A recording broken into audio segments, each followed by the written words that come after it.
श्रीरामपूरमध्ये संतापजनक घटना।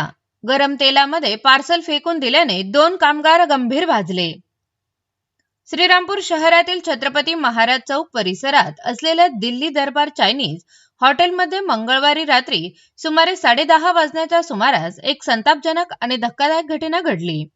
मिळालेल्या माहितीनुसार एका अनोळखी व्यक्तीने पार्सल उशिरा दिल्याच्या कारणावरून संताप व्यक्त करत हॉटेलमध्ये गोंधळ घातला। यावेळी त्याने संतापाच्या भरात स्वयंपाकासाठी वापरल्या जाणाऱ्या तापलेल्या तेलाच्या कढईत आपल्याकडील पार्सल फेकून दिले।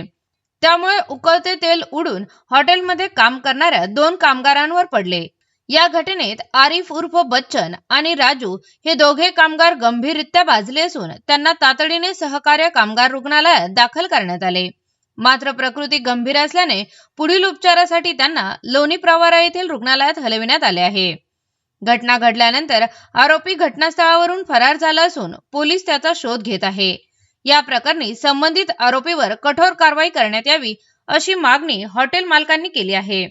या घटनेमुळे परिसरात भीती आणि संतापाचे वातावरण निर्माण झाले असून अशा प्रकारांवर आळा घालण्यासाठी कडक उपाययोजना करण्याची गरज व्यक्त होत आहे।